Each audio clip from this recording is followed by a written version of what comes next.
Okay, so what we are going to do today is we are going to build a basic serverless web application using Lambda API Gateway, DynamoDB, and S3. Okay, so these are the four services that we're going to use today.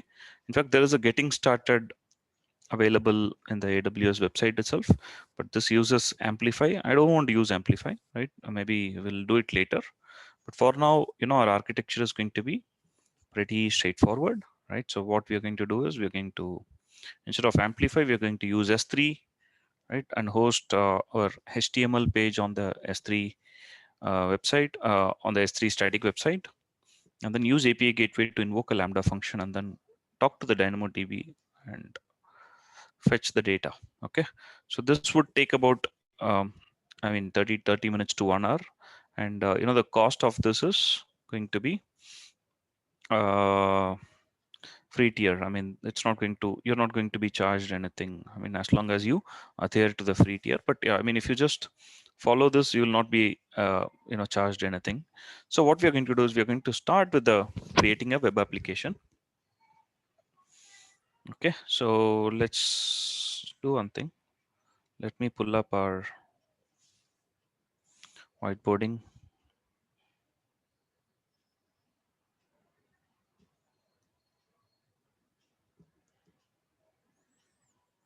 Okay, so I don't need any of these. Let me delete all of these. Don't need it. Don't need it. Don't need it. Okay, you have your AWS account. Okay, and what you're going to have is you're going to first come to an S3 bucket.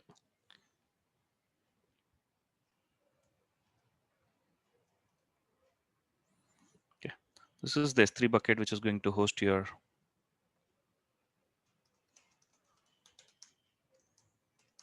hosting the static website. Okay, so then okay, I'm actually going to use the same icons as AWS icons. If you want, I mean, you can see you get these AWS architecture icons. Okay, so you can just use these.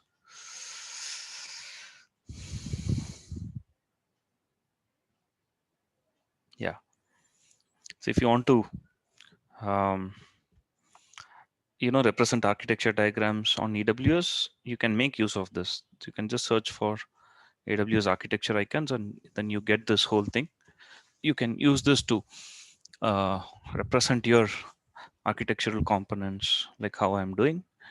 So let me just go to download toolkit and just open it.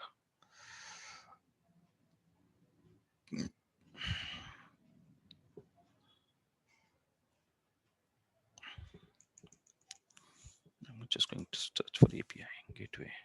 Yeah, API gateway. Just take this.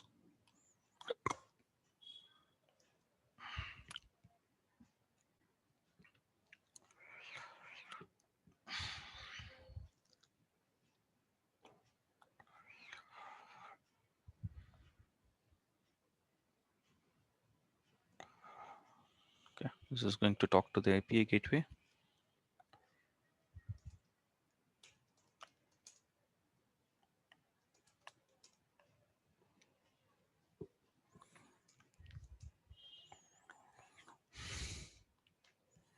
Yeah, just go Lambda.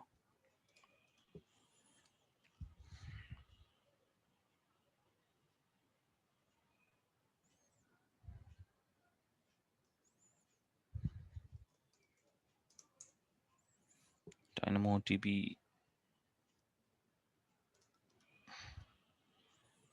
Yes, DynamoDB.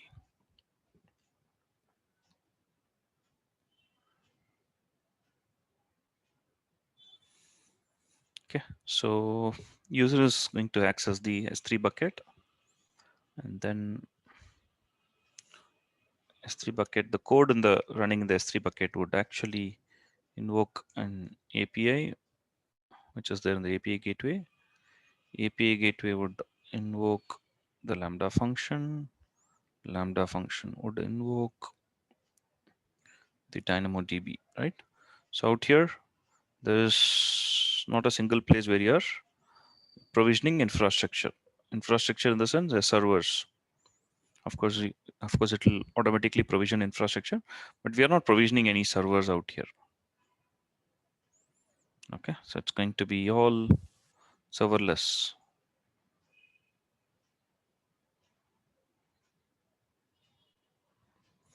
It's all going to be serverless components.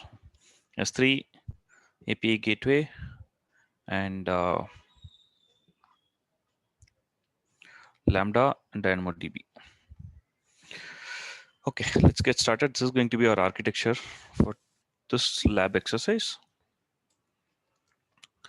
Okay, so let me just close this and come back here. You can skip the AWS Amplify part. I don't need the AWS Amplify part. Instead, I'm just going to give you some other steps.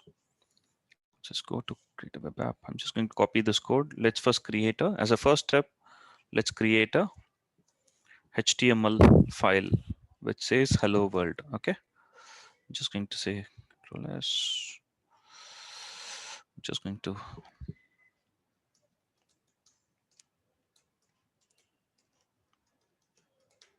serverless web app.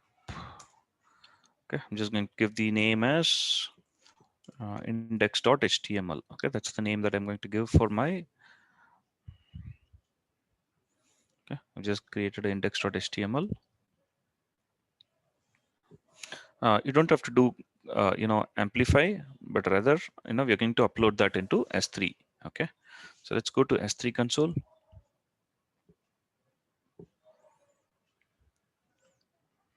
Okay, let me start putting down the steps as well, only for the first part. For the rest of it, we can just follow the guide. Okay, only for the first creating the web application, I've used instead of amplify, I've now used S3. Rest of it is going to be as it is. I'm not going to give you detailed steps for the rest of it. Okay, so let me just go create a bucket.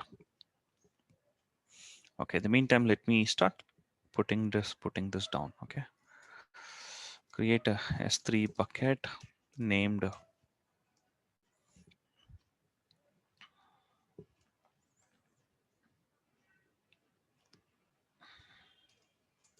RPL lab to website hyphen your name. I'm just giving my name, Prasanna. This is the name that I'm going to give.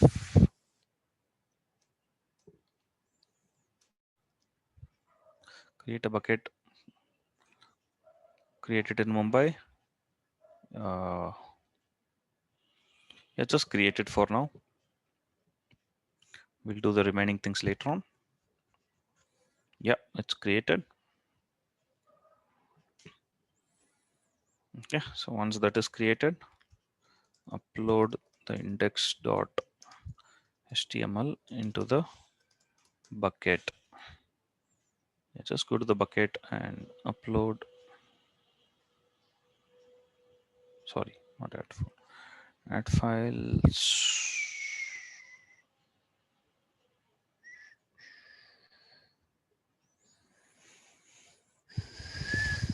Index.html. Just upload. Okay, so once it's uploaded, go back to the bucket. Yeah, so once you go back to the bucket, go to properties and permissions. In the permissions, sorry, in the properties, you have to make it a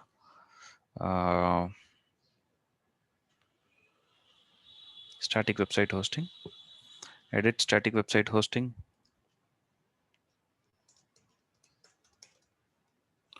Navigate to the bucket properties. Bucket properties and enable static website hosting. Okay, edit this and enable host a static website. index.html. Just leave the error.html as is, but yeah, I can just do this.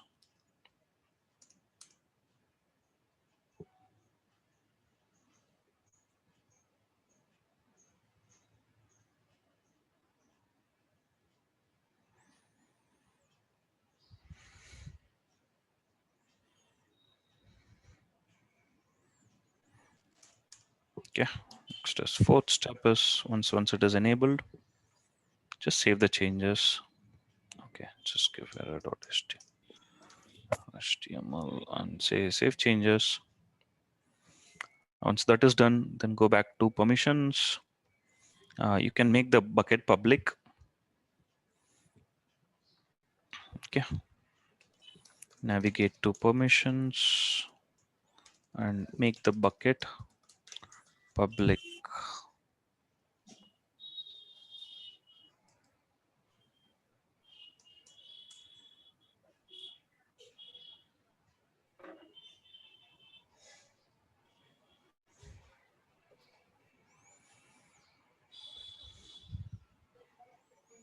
So that you have a public bucket available, so that people can access it because it's a public website, correct? Save changes, confirm, yes, confirmed. Okay, all right, so now we are good. So we have uh, website hosting. If you just browse this, error attempted while getting custom error document. Okay, so slash index.html. No, okay. So you have to go back to the objects and make your objects also public, right? Select the objects and edit and make it public. Okay.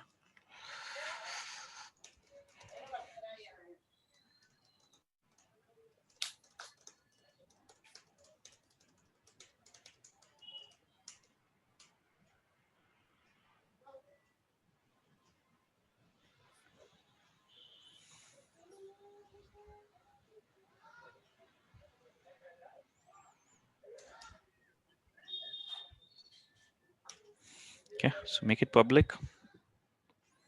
Make it public. Let's try now.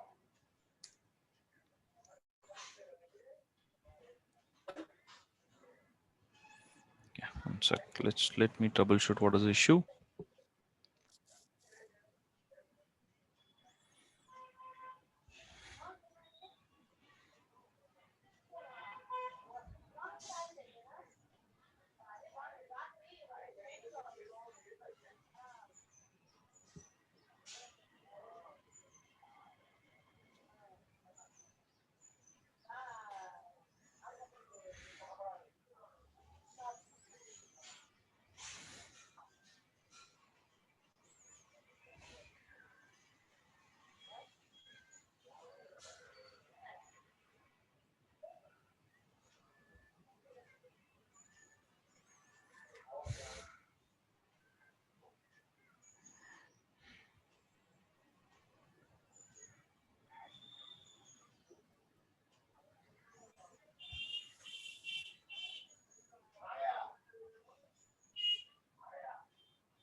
Okay, let's create a error.html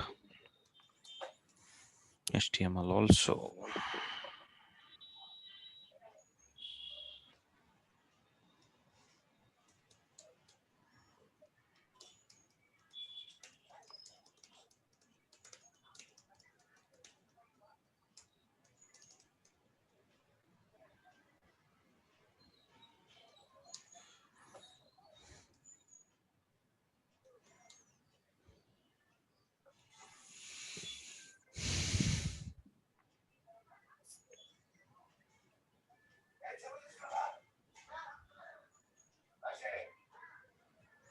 Yeah, I think somebody has to go on mute, please. Please go on mute.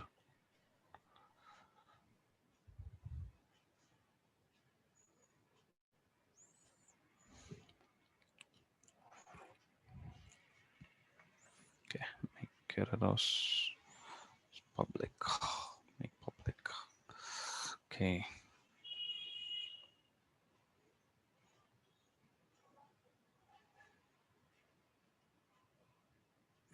Yeah, okay, so it works now. It's expecting the error. Okay, all right, so there's our public website is up and running, so you're getting hello world here. Okay, so that's done. Let me go back, upload and error.html into the bucket.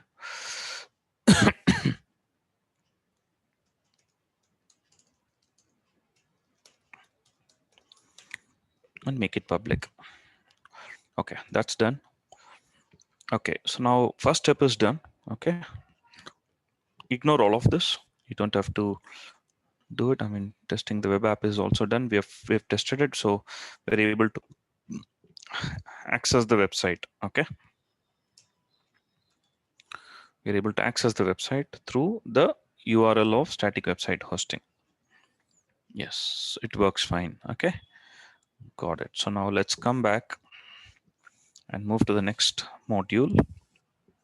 Okay, so here we have to create a Lambda service. Okay, so let's go ahead and create a Lambda service.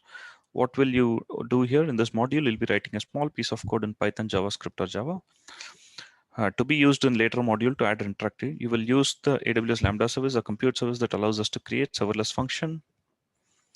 These serverless functions are triggered based on specific event you define in the code. It's also very affordable service.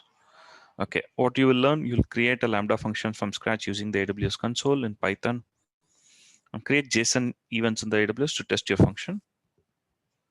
Okay, you'll be learning compute service, serverless functions, and Lambda. Okay, so now let's go and let's start implementing our Lambda function. Okay, go to the Lambda. S3 is done. So what we have done so far is we have completed this.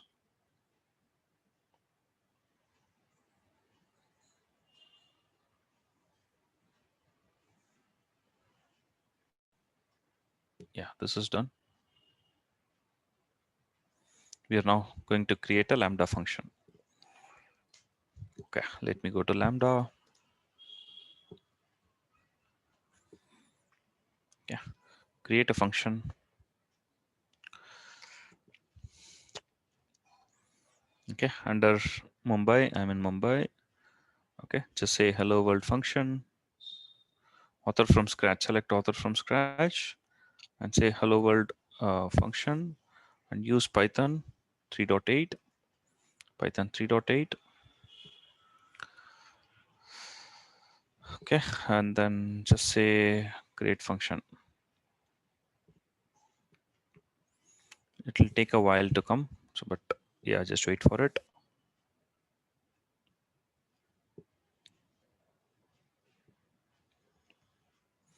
Okay, so the function is created. So now replace the function code with the following. So you have to just take this code, copy, okay, and then click on this orange button here on the top. Okay, replace the code. So just select the whole thing and save it. File save.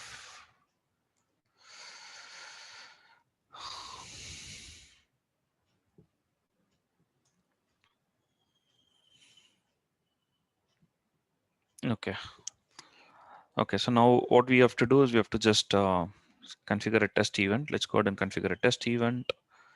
Click on select a test event from the drop down, click on configure test events. Event name, just say hello world test event. Yeah, and then use this JSON to test it. Oops. Yeah, use this to test your event. Just say create. Yeah, I've created it. Just say test it.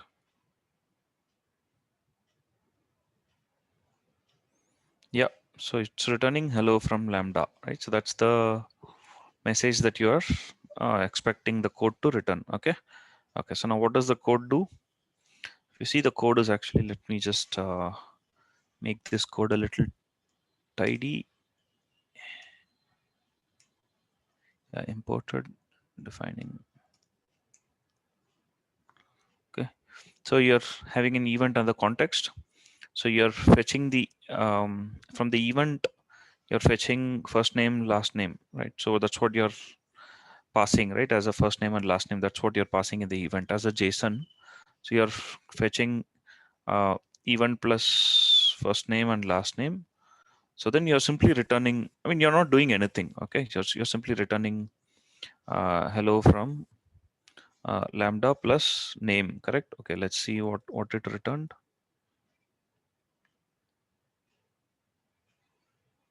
Okay, it's not returning the name that we sent. So let's troubleshoot why it's not returning the name.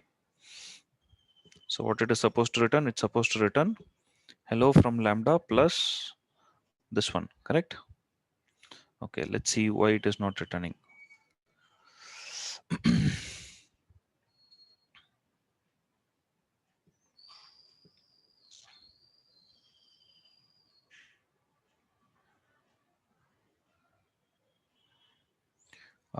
First name IDA Lovelace. Okay, it looks good. There's no problem.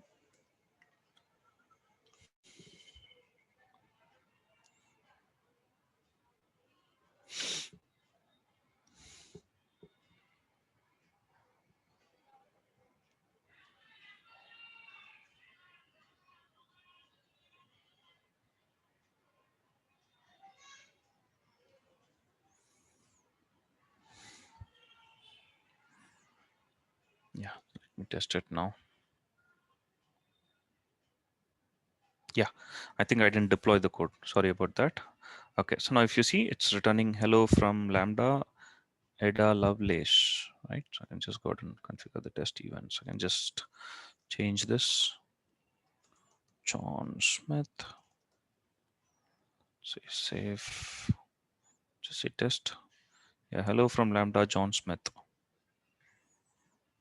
Okay, so it's done. So it's there. So yeah, you got a response code of John Smith. Hello from Lambda John Smith. Okay, so now let's come back. So it's working fine. So our Lambda function is ready. So let me go back and then I'm just going to, this is ready. So next step, let's go to the next step, just module 3. Okay, so we're going to create a new API using API gateway, right? So what you'll learn in this, create a new API using API gateway, define HTTP methods on your API, trigger a Lambda function from an API, enable core so that you can consume it from a website, test an API created using from the AWS management console. Okay, all right, let's go create a new API, REST API. I'm going to go to API gateway. Okay, let me go to API gateway, the Mumbai region. Okay, and we're going to create a REST API.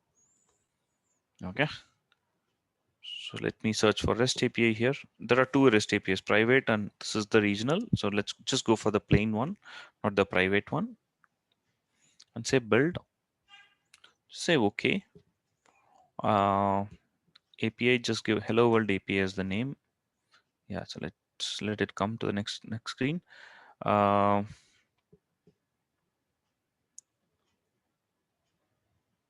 yeah, so new API. The thing has changed a bit. Okay, so just go here, click on new API. The screen is changed a bit. That's okay, don't worry about it, but just follow the steps. New API, give name as hello world API and say select edge optimized. Okay, and then, or you can go for regional also, that's okay. If it is a edge optimized, it'll actually have it'll ensure that it's deployed on the edges, so that's okay. So now then go ahead and create a new resource and method. So just say create API. Yeah, so now go create resources and methods, right? On the left, create under the hello world API with the slash selected, click create method from the action drop down menu. So just go here. So this is the root of your API. Okay, like any application, right? Like for example, you have https://www.mysite.com/API/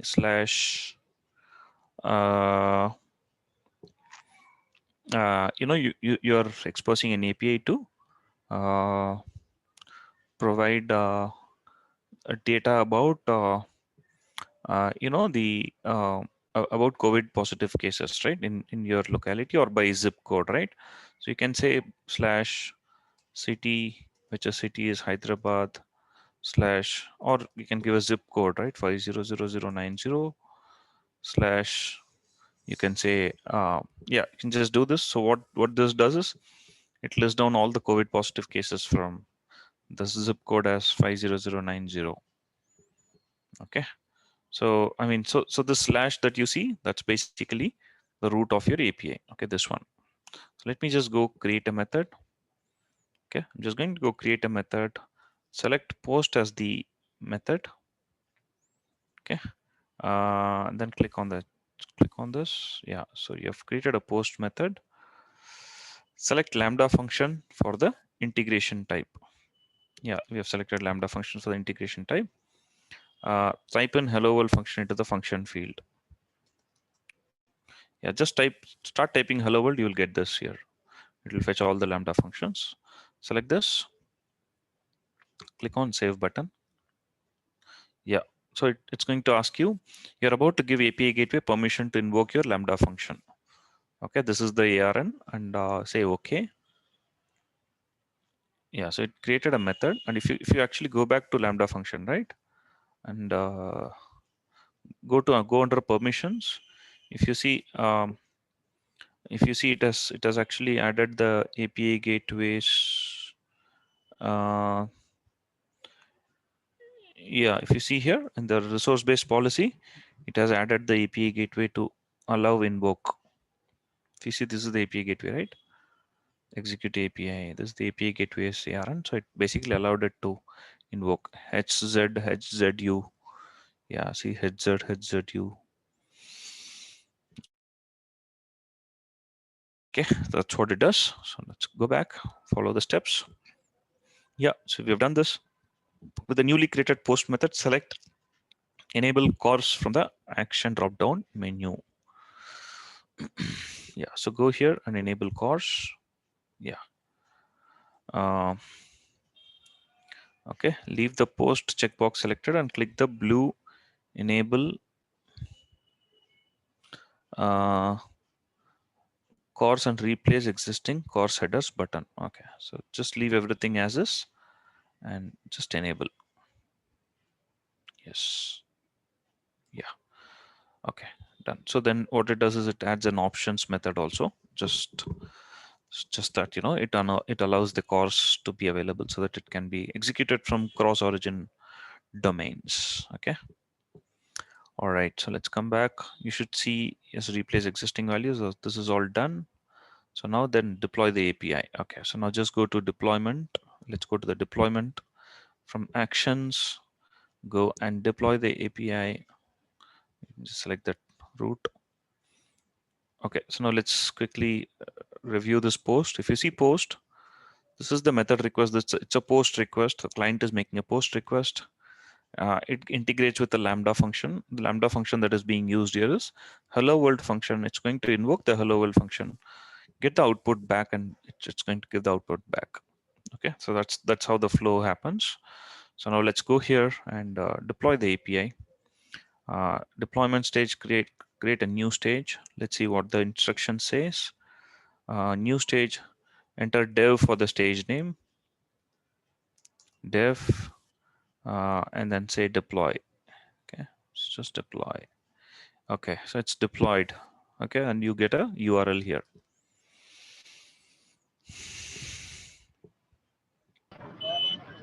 Yeah, copy and save this URL. So I'm just going to copy this URL.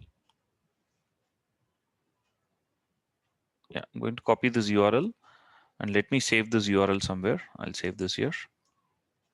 This I'm going to need this URL. Let me save this URL. Okay, so next let's go ahead and validate it, whether the API is working fine or not. Okay, on the left nav, click on resources. Click on resources. Yes, I'm here. The method for our API will now be listed. Click on post. Click on post. Yes. Click on the small blue lightning bolt, this one. Okay, and then paste the following in the request body field. So you're testing it basically. Okay, you're testing it. So just paste this, the same input that we gave for Lambda function, correct? It is the same input that we're giving it to the API gateway as well. So now API gateway is going to pass it to Lambda. Lambda is going to take the same request body and it's going to say, hello world, Grace Hopper. Okay, so let's go ahead and test it. Let's just say test. Yeah, see here. The response that you're getting is hello from Lambda, Grace Hopper. If you want, you can just change it to John Smith and say test. Yeah, hello from Lambda, John Smith. So we never wrote this hello from Lambda in the API gateway. The API gateway is just passing the request there, right? When it's not doing anything else, it's simply passing the request to the Lambda function. That's it. But then the Lambda function is where we have the code that says hello from Lambda. Okay, so now let me just change it. Okay, I'm just going to change the hello RPL champ. I'm going to change it and then let's give a name there. Yeah, I've just deployed it. Okay, I've deployed the code. Let me go to API gateway and then let me say test. Hello RPL champ. I'm just going to give a name here. Sai Prashant. I'll just say test. Yep, it's coming. So you see hello RPL champ. No, we didn't change the code, right?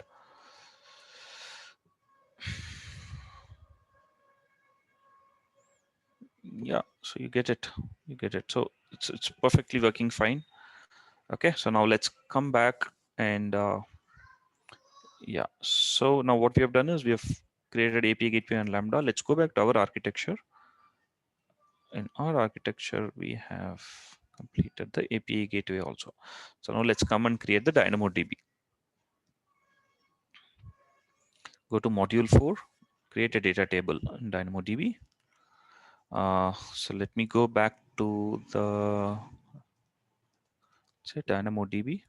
Just go to DynamoDB, open DynamoDB, okay, and select Mumbai. Okay, so let's follow the steps. What you will learn is create a DynamoDB table using the management console, create a role and manage permissions with IAM, write to DynamoDB using AWS SDK. Okay. Key concepts: you have persisting data into the DynamoDB, and it's a non-relational database. It's not does not use a tabular schema, right? Of rows and columns. It's basically it uses a key value per database, and you have a primary key, and also you have a schema here, and you use SDK to interact with the DynamoDB. Okay, that's what you do, and you use an IAM policy to define who has access to DynamoDB and things like that. Okay, so let's get started. DynamoDB. Let's go to DynamoDB console. Make sure note what region you're creating a function in. Okay, so let's go and click on create table. Just go click on create table, table name. Just give a table name as hello world database. That's the table name that we are using. In the primary key field ID, type in ID. What is a primary key, by the way? I mean, all of you have learned databases, correct? And all of you got trained on Oracle when the program started. Ravi sir had taught all of you Oracle, right? So what is a primary key? Can somebody explain what a primary key is? Primary key is a key that which is unique and which cannot be an identical one. Okay, it's unique and which cannot be an identical one. Okay, all right. Why is primary key used? I mean, what is the advantage of a primary key? In order to avoid the duplicate values. Okay, in order to avoid the duplicate values. Okay, what else?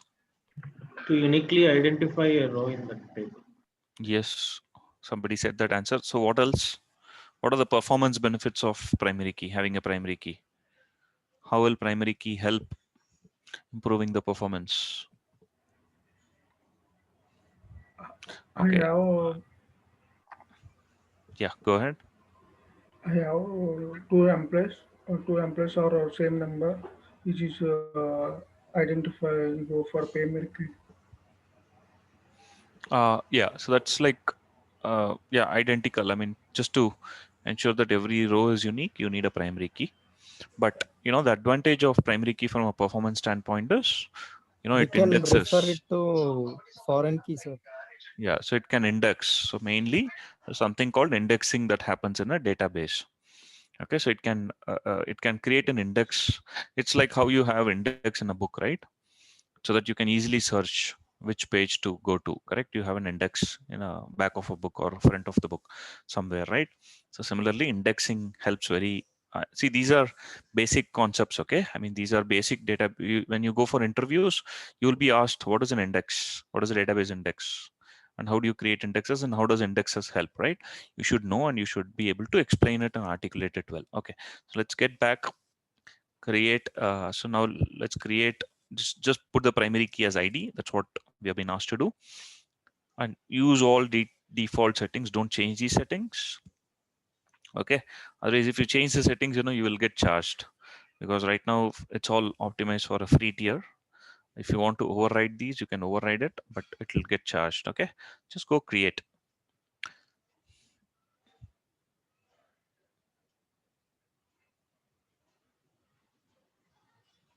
Yeah, okay, so it's created. Yeah, so it's created. The table is created. So you can just go to tables and you can see that hello world database table is created. Okay, so now let's come back. Copy the table's Amazon resource name from the right hand panel. Okay, where is the ARN? I should be able to see the ARN table.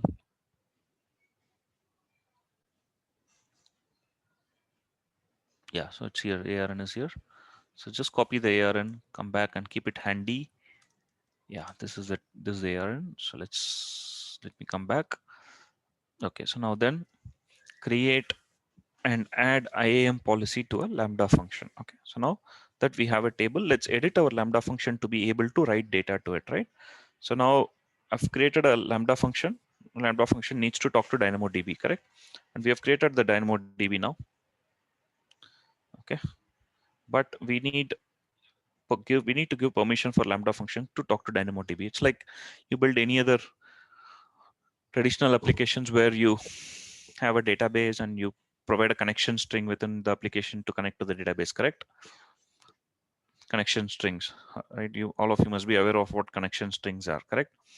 When you build a small application or application which is talking to database, within the application configurations, you have to give a connection string to give access to the database, so that your application can talk to the database and access the database. But here it will be slightly different, since you're all using serverless architecture.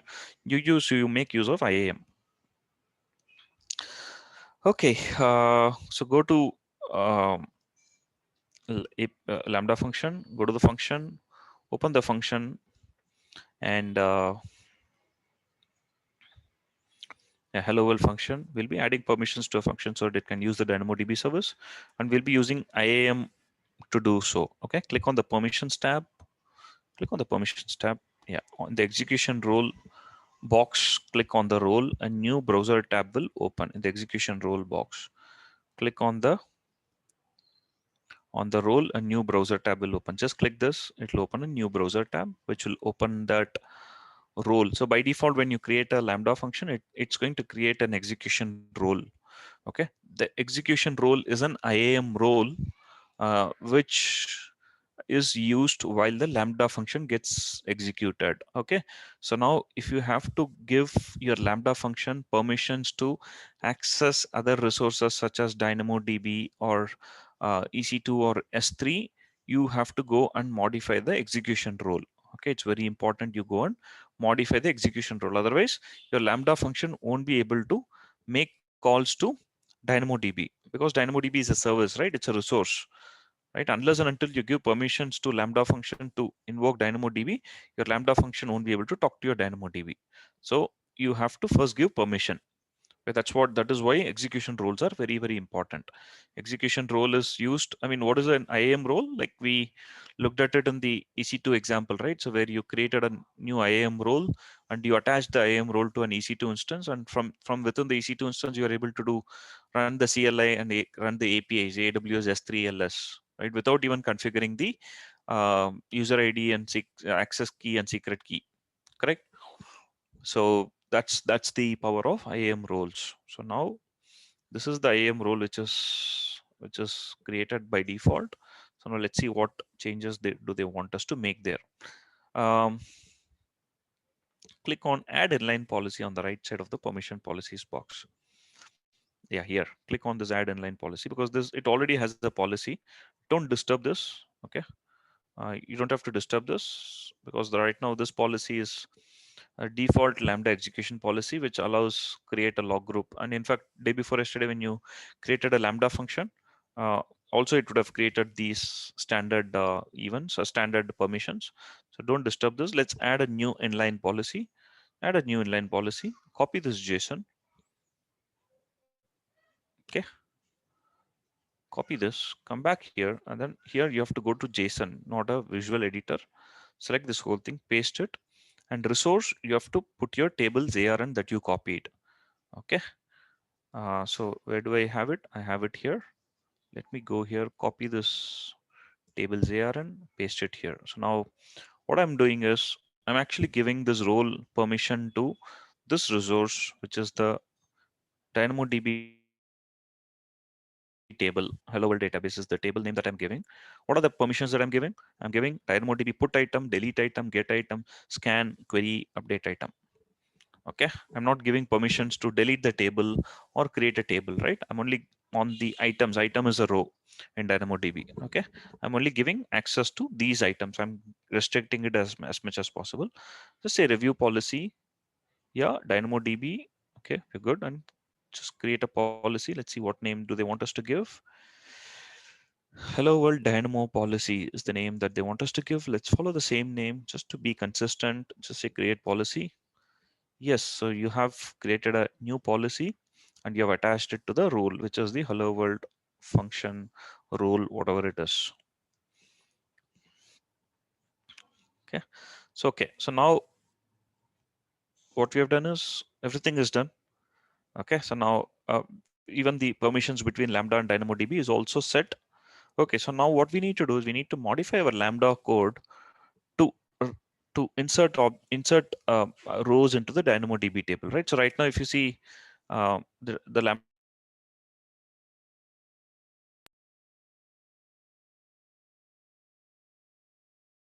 here. I mean, we want our Lambda function. So when a user is invoking, we want the Lambda function to take the first name and last name and insert that first name, last name into the DynamoDB table, right? For example, a user is inputting his first name and last name, John Smith.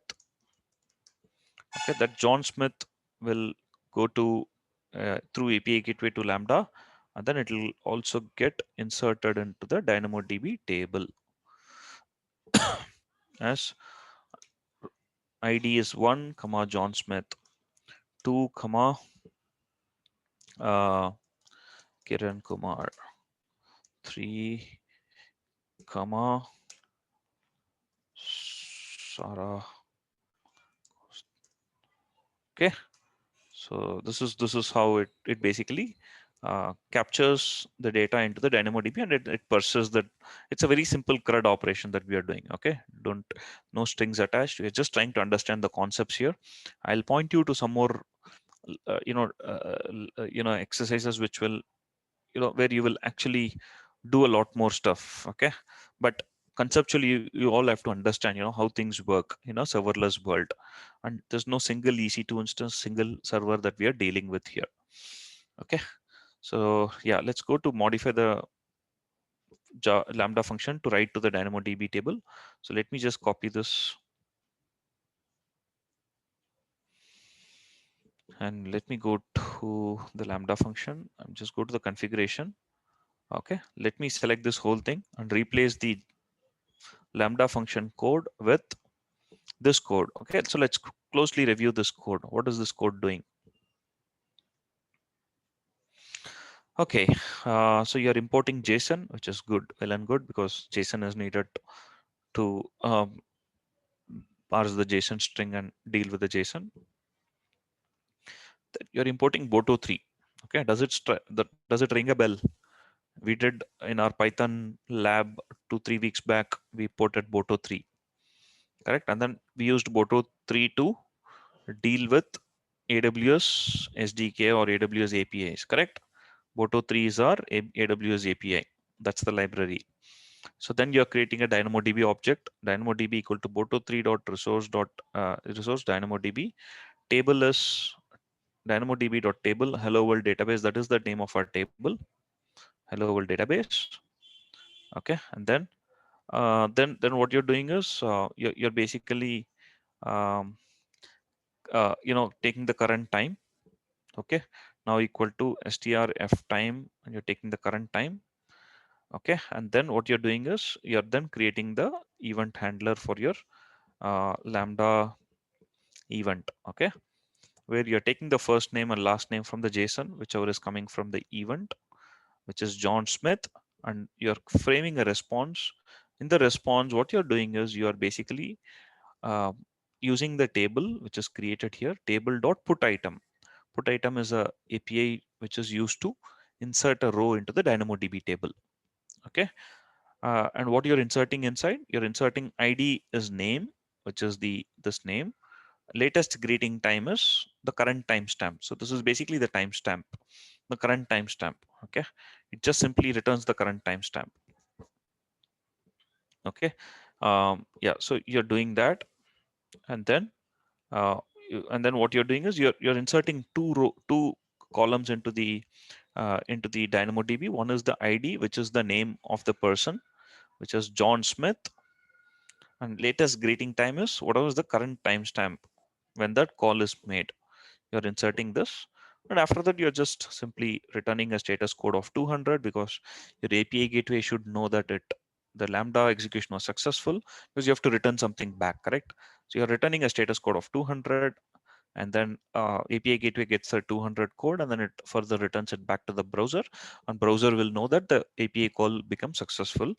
And then body is hello from Lambda, which is fine. This is just a informational message that you're giving for hello from Lambda. That's it. Okay, so if you want, you can change this. I'll just change this to record inserted successfully.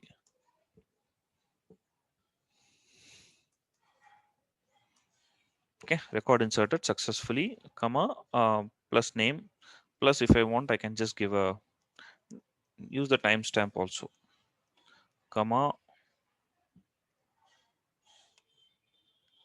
at plus now. Okay, so it says record inserted successfully, which is the name here. Okay, and then it says at the time, what time it got inserted. Okay, I've just changed it to this way. I'll just go ahead and deploy this. Yeah, this is deployed now. So now let's come back. Yeah, test the changes. Okay, you can actually go ahead and test the changes. You can use your tests, standard test that you have here. Okay, okay, now before that, let me just go to the DynamoDB table. Okay, so now when you created the DynamoDB table, see, it's a non-relational database, right? It's not a relational database, right? So where in a relational database like Oracle, SQL Server, or MySQL, you have to define the schema of the table. You have to.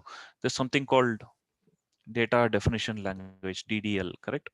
So you have to define the schema of how many columns that your table should have, how many tables you should have, how many columns your table should have, and what are the data types for each column, correct? And things like that. You have to define that upfront, and it will be very, very strict, right? You can't deviate from that. But non-relational is not like that. You can just have one row inserted as like this, right? So where you have your database, right? Hello world database. Okay, rather I'll just put it in an Excel and show you.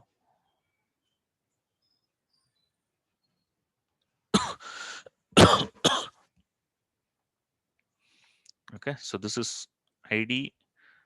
This is sorry, what is the time? What is the second column that we gave? It's yeah, latest greeting time. So that's the second column that we gave. Okay, so now what you can do is ID can be one. Sorry, not one. It is John Smith. Latest greeting time is whatever time right now, 9:55. Okay, that's fine. That can be your first row. Okay, the second row can be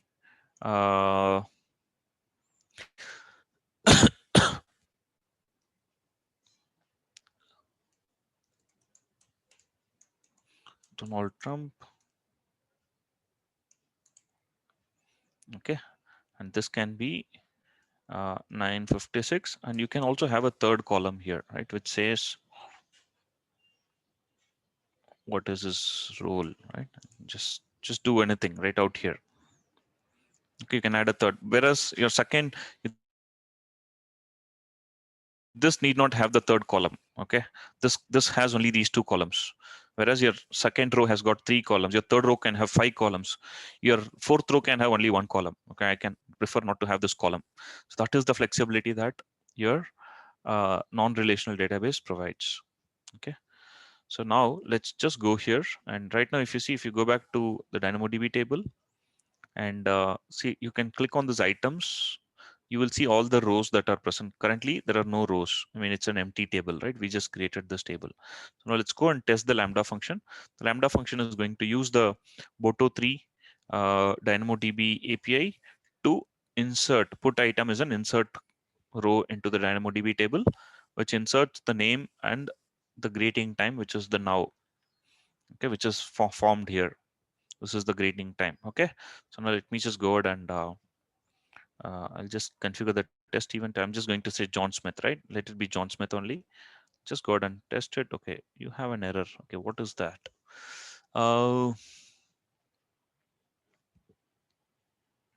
Syntax error in module Lambda function, invalid syntax, line number 28.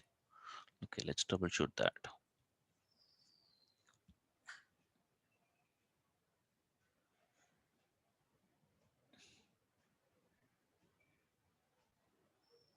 Okay, I don't think this is possible. So just let me not play around with it. I'll just for now leave it. Let it be like this. Yeah, so it's just going to insert. Okay, let me test it now. Yeah, see, it in record inserted successfully John Smith, and it gave a 200 status code. Let me go to the DynamoDB console and then refresh this. Yeah, you see, it inserted a new row in the DynamoDB table. At John Smith is the thing, and this is the time. So this is basically GMT. Okay, 4:28 is the GMT time, which is fine. So that's the GMT time that it got inserted. And this format that you see, Thursday, 3rd December and all that, so that's coming from your Lambda function where you have it here. Yeah, %a, %db. Okay, that's what it is doing. So now if you want, I can change configure test events to make it yeah,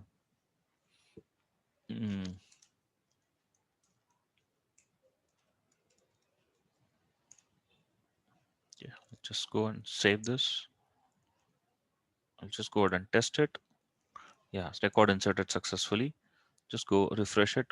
Yeah, you got the second record here. Okay, and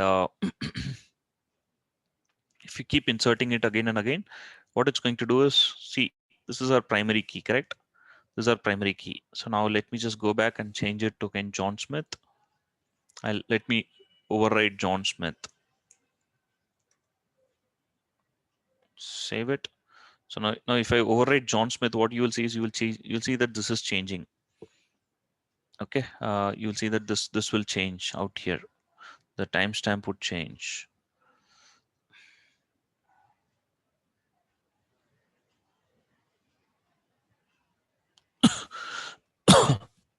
There's some issue here in representing this. Once again, let's see.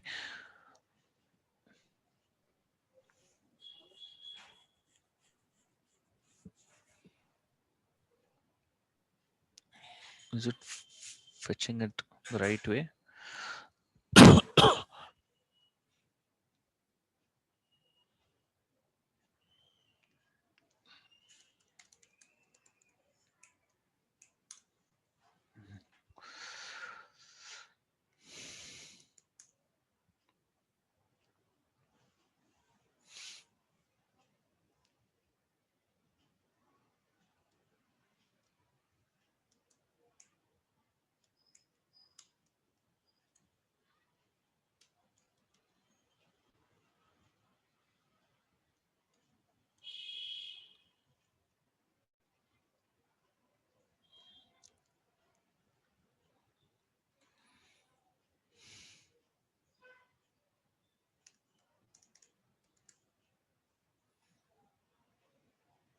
Just run it. Oh, okay. I need to import JSON. I'll just import all of this. But I don't need Porto3. I don't allow. Yeah, so I'll just from time import. Okay, let's see.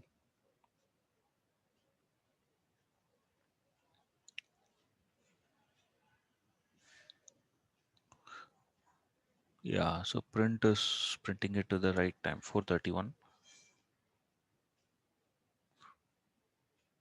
431.53, yeah, 431.55, 431.57, 31.58. Okay, so this piece of code is working fine. There's no problem with this piece of code. Okay, so now let's go back and see why is it not changing this. This is supposed to change, correct?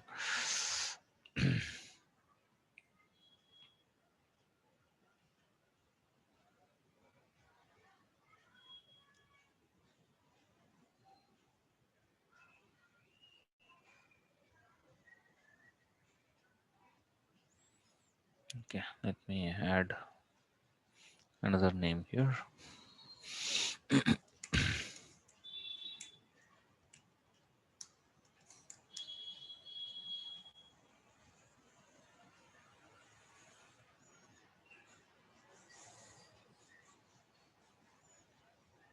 Okay, for some reason this is not changing. The time is not changing.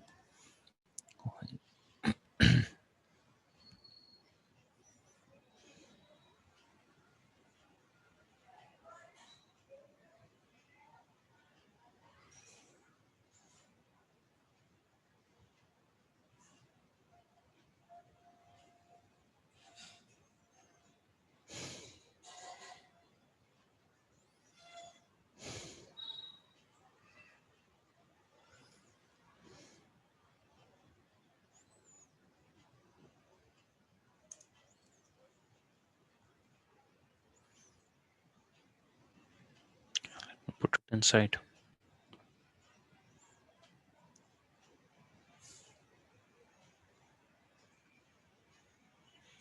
Yeah, okay, that's the mistake, right? So if you see,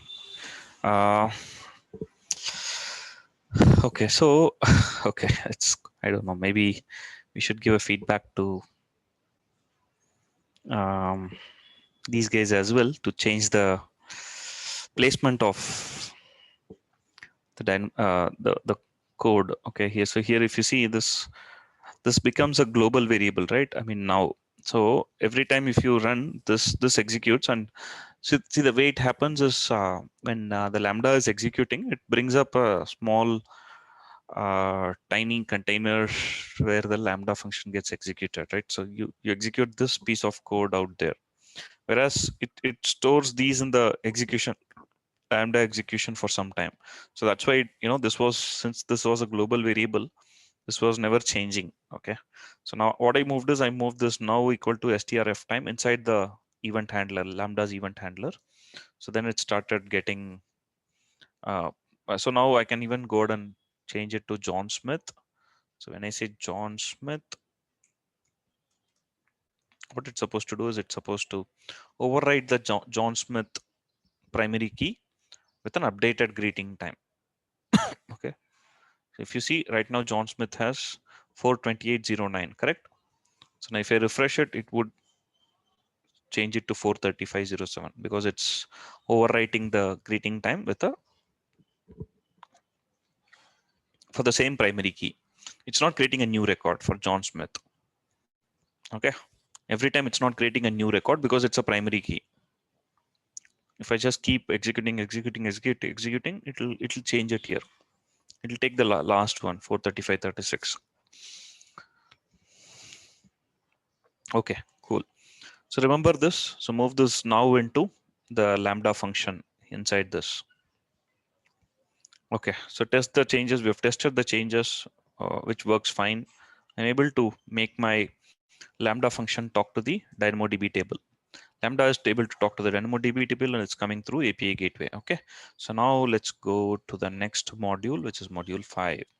Add interactivity to your web application. Okay.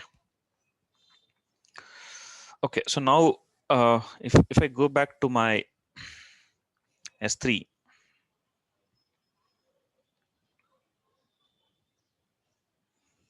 okay, within my S3 I have got one bucket which has got two HTML files, index.html and error.html, and I've got an API gateway. Right, API gateway is actually making, if you want you can also test it from API gateway. Okay, so let me test the function from API gateway once again. Yeah, I've just run it. So record inserted successfully. Let me go back. Yeah, see 4:36 it reflected now.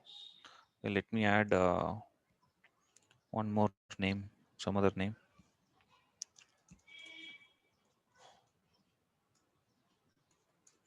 Ramesh Kumar. Just say test. Yeah, so it's go back. Yeah, API is also working perfectly fine. Okay, I'm able to invoke the I insert records into my DynamoDB table using Lambda function using API gateway. So everything is working fine. So now let me just go to the S3. Okay.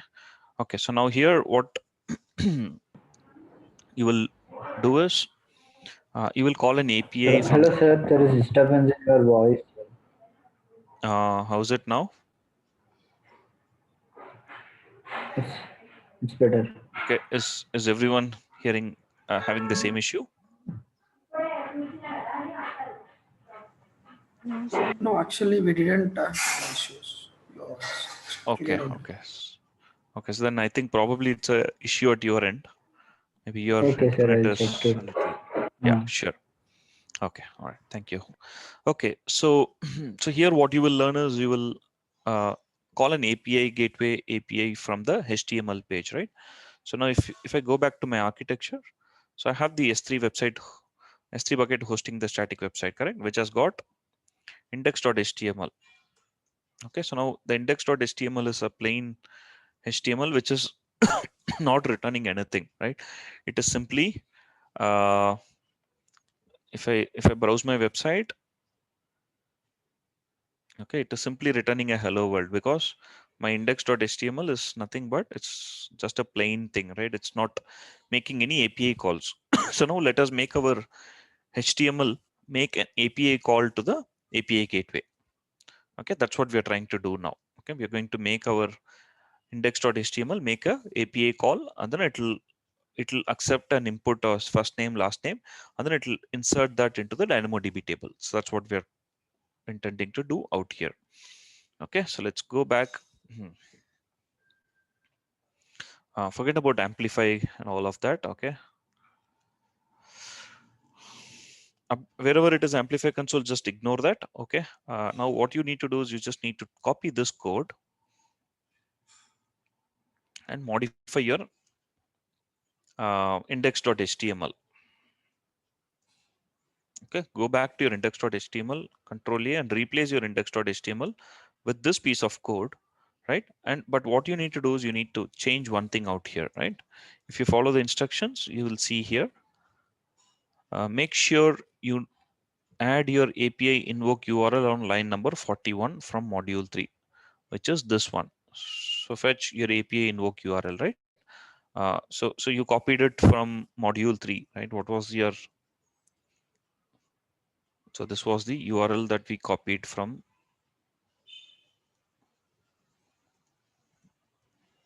our module 3.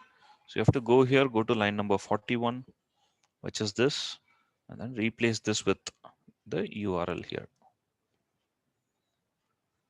Okay, so replace it with the URL here.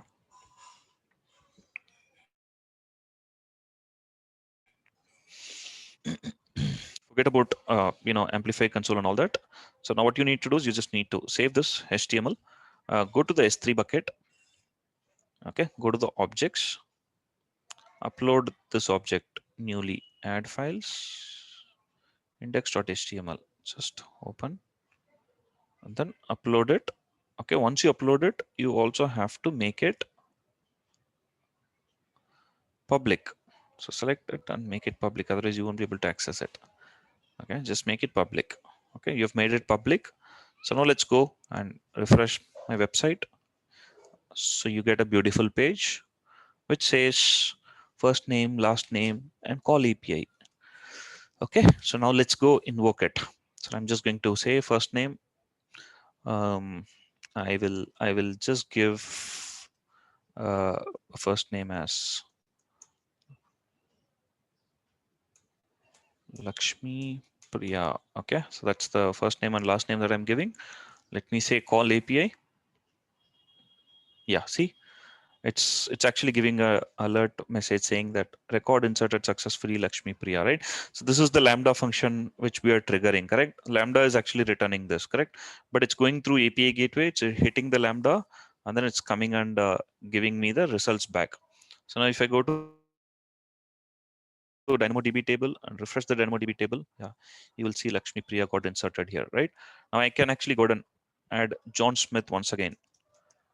John Smith, call API. Yeah, record inserted successfully, John Smith.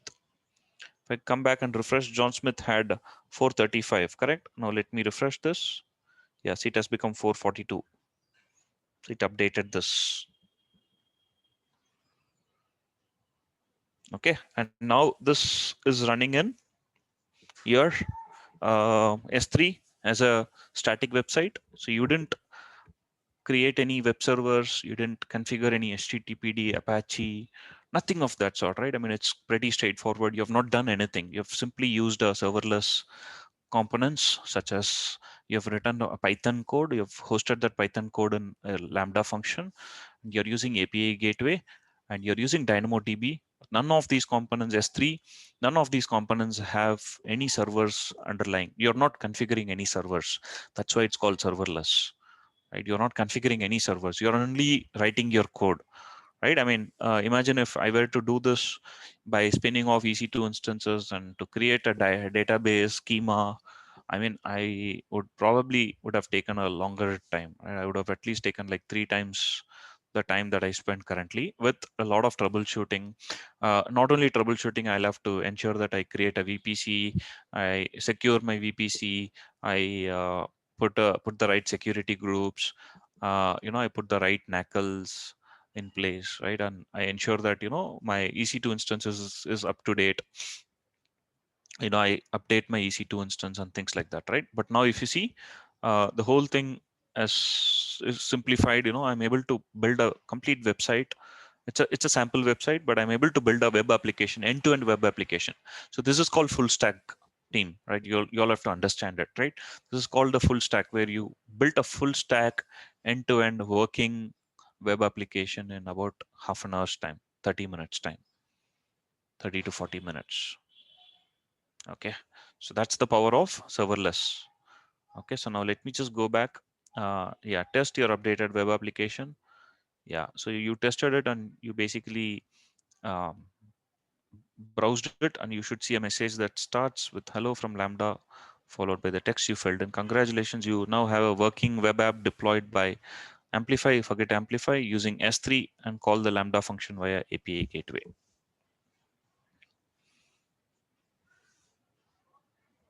Okay, so yeah, isn't it interesting?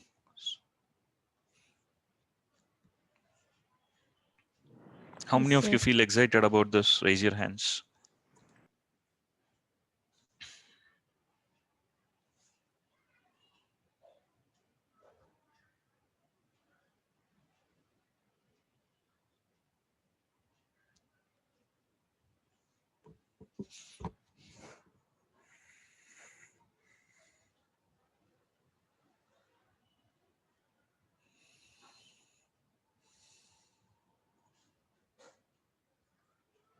Okay, quite many of you are excited about this, correct?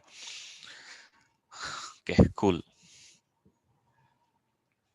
Okay, so okay, so what I'm going to do is I'm just going to give you some additional addendum steps to that. Okay,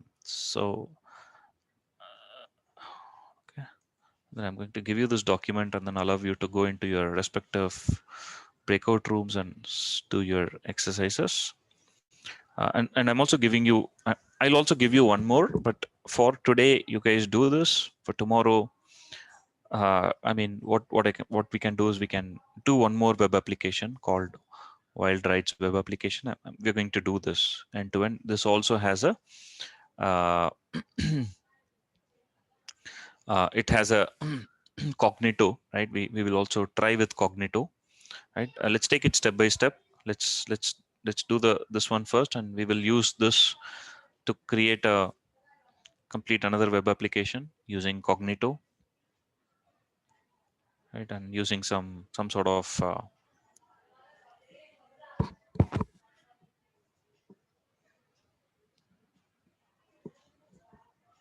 I'll just tell you what that architecture will look like.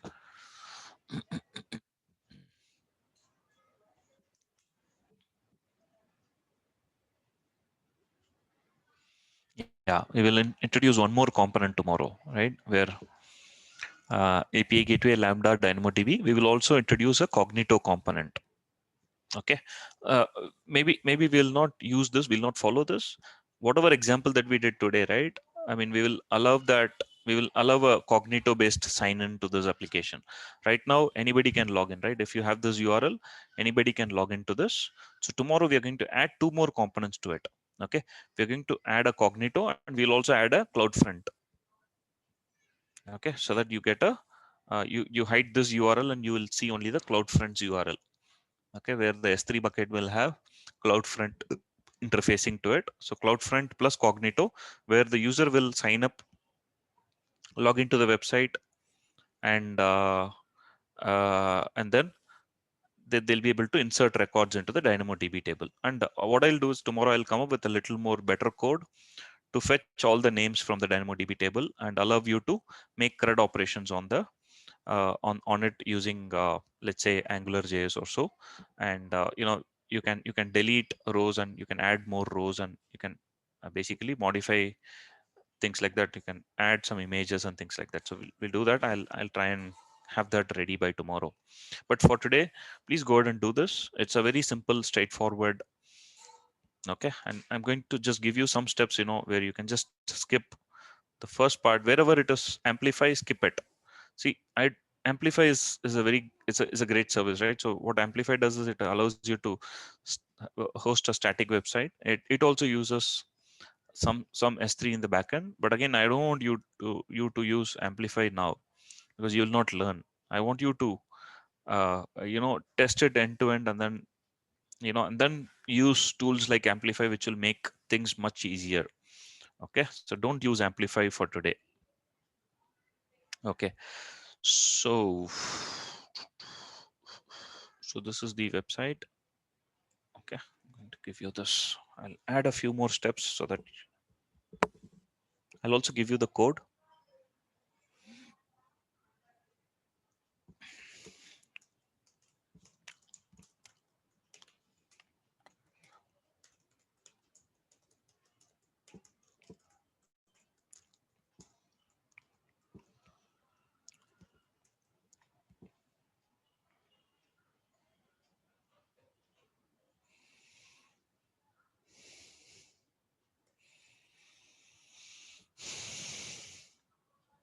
Just your name.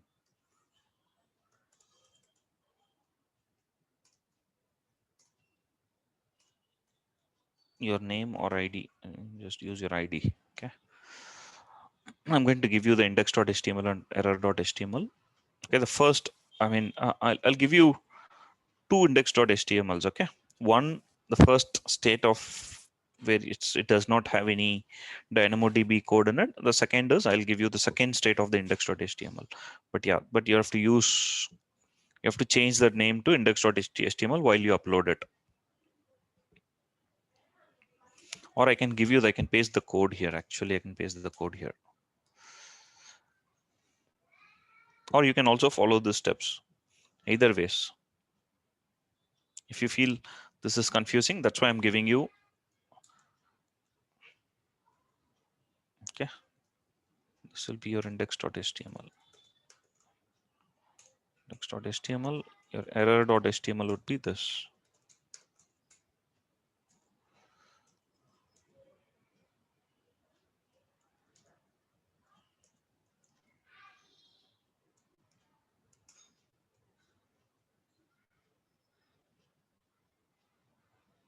This will be your error.html. Okay.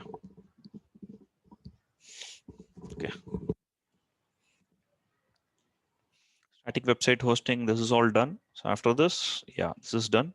So now from this point onwards, follow the steps mentioned here from build a serverless function. Yeah. Go to module 2. Follow the steps mentioned in this article and this getting started.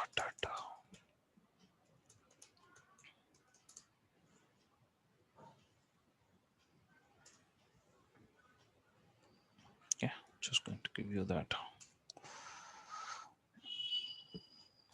From module 2 onwards. Okay, skip module 1. Skip module 1,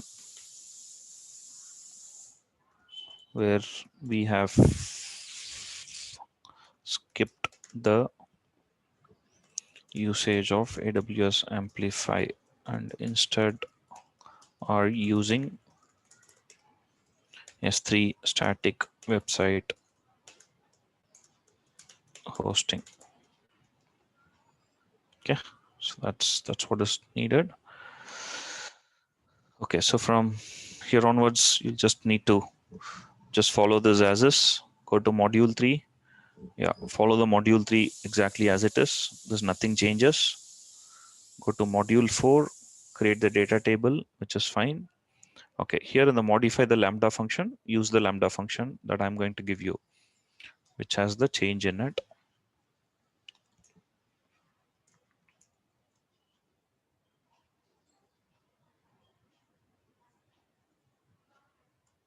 Use this Lambda function. Okay, which is in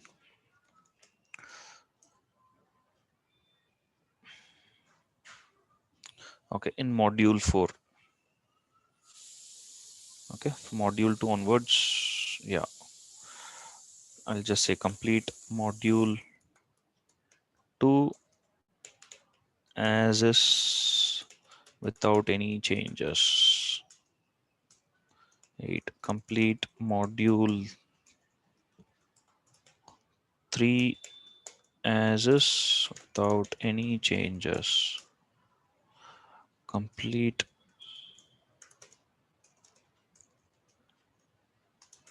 module 4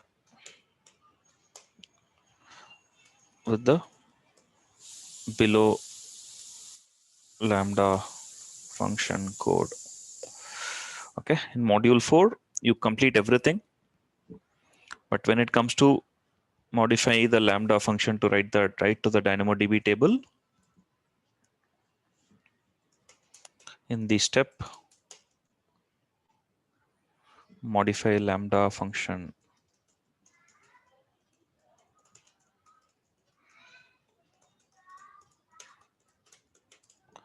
to write to DynamoDB table, to write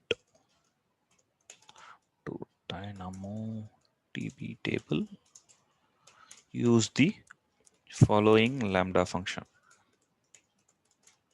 Okay, where I've modified that, correct? The other Lambda function had some issue, right? So use this Lambda function.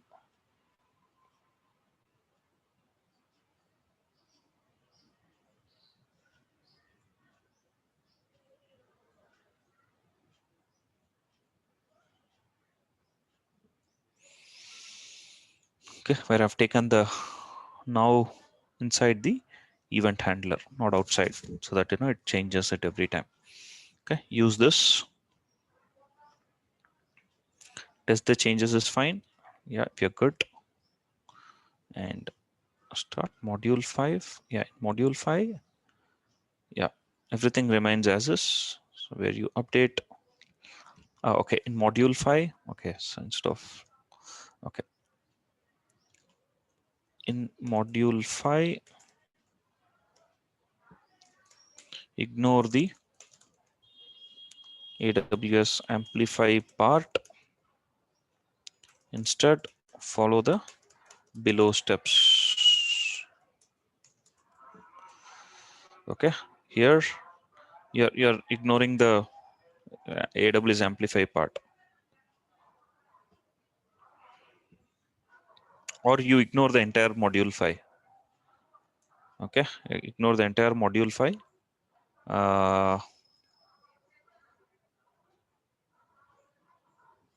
Ignore the entire module 5 so that you don't get confused, and follow the below steps. Okay, so here what you do is update the index.html with the following code.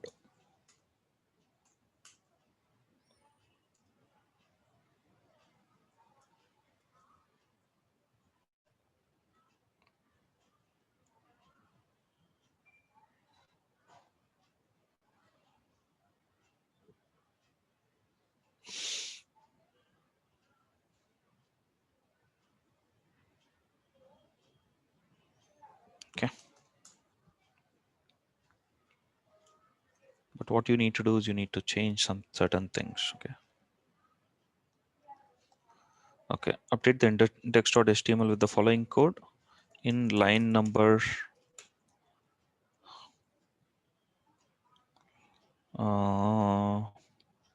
41. In line number 41, replace the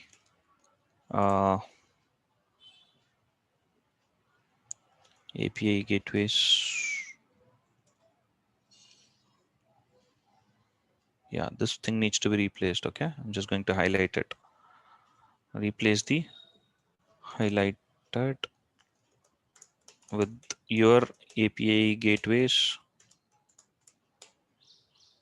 endpoint URL.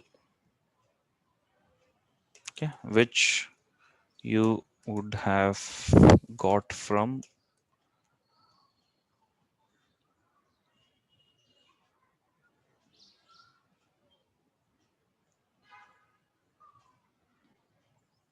module 3. Module 3. Okay, that's it. So once that is done, next is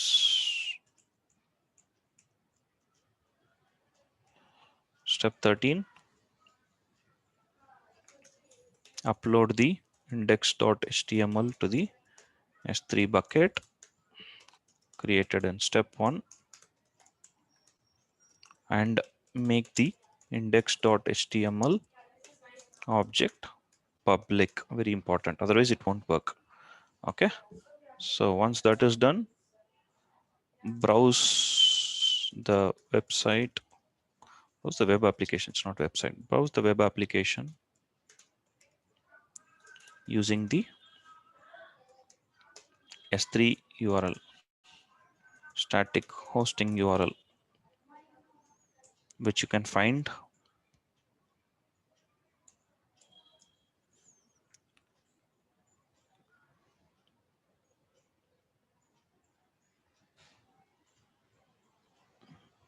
go to properties.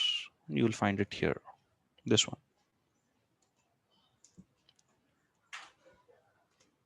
From the properties, S3 bucket, properties, static website.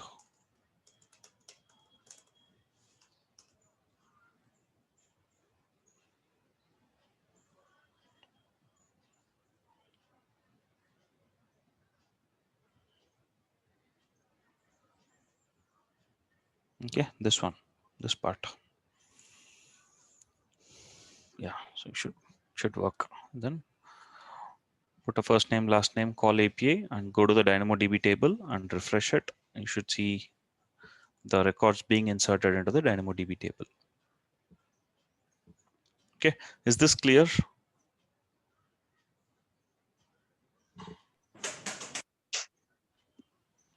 Yes, sir. Okay, will you all be able to complete it? It Yes, sir. should take 1 hour. It should take max of 1 hour because I've given you the steps. It should take 1 hour. Okay, I'm just going to give you the architecture diagram as well. This is the architecture diagram that you're creating.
Okay, so I'm just going to give this to you.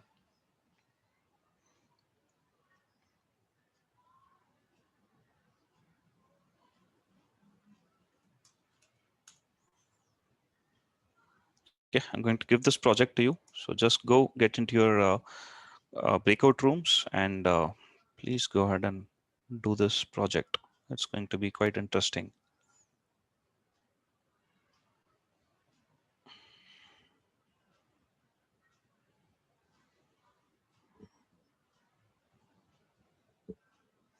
Are you all getting a gravity of what we are trying to do?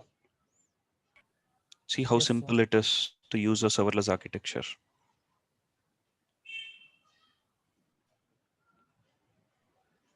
No servers, no EC2 instances, nothing of that sort.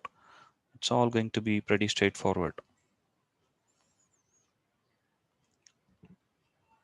Okay, so I've given the document, I've given the assignment document. So just follow the document and just get into your breakout rooms and you can do it.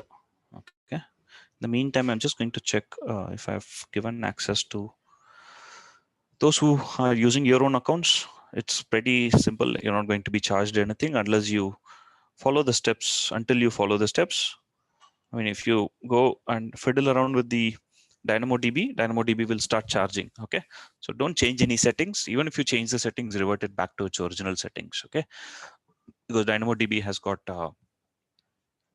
you can provision more compute power to the DynamoDB. Okay, the moment you provision more, I mean, it's going to add more cost to it. Okay, so but just follow the steps. As long as you follow the steps mentioned in both the guide that I've given you and also the steps, the URL that I've pointed you, should be good.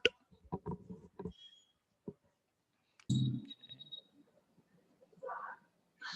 just going to give you Lambda. Yeah, Lambda, DynamoDB.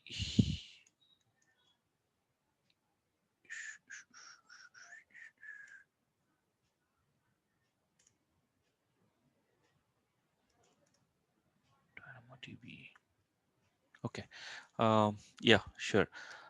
Okay, brother Sai Krishna, Shailu, over to you. So we can actually open the breakout rooms and have them go into the breakout rooms.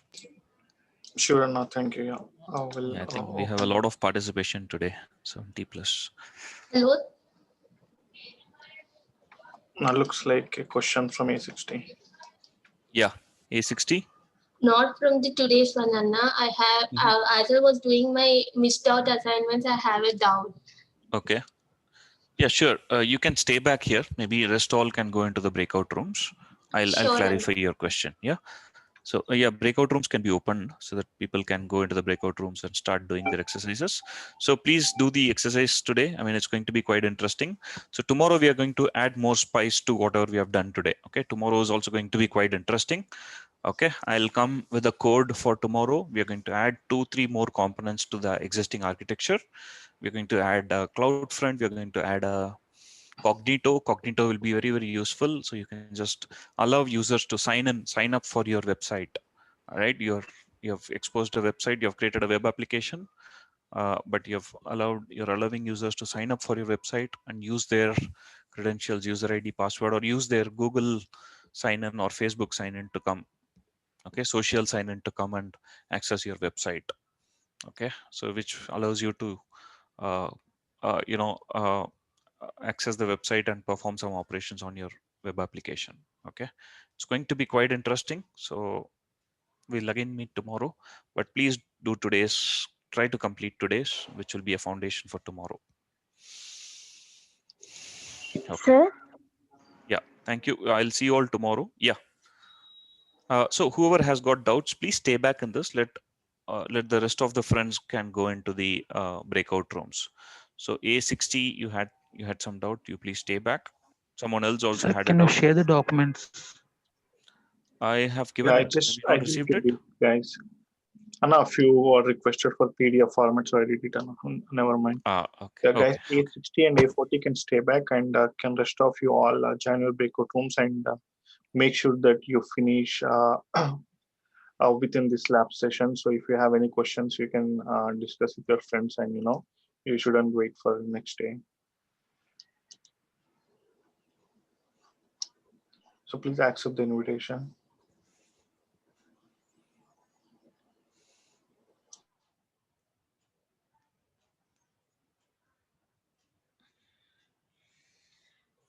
Yeah. Hello, sir. Yeah. Sir, I'm getting a message like you're not authorized to do this, sir, while using Lambda functions. Yeah. So you're using our accounts, right? Yes, sir. Yes, sir. Okay. You should just log out and log in. I've given you permissions to use Lambda and DynamoDB API gateway and everything. You Okay. should be able to use it now. So please go ahead Okay, and sir. check now. Okay, sir. Okay, sir. Thank you. Sure.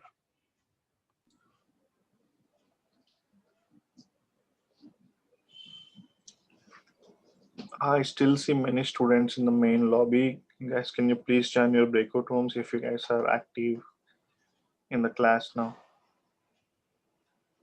And I see a couple students did rename their student ID. So can you guys change it to your student ID so that I can, send to your respective breakout room?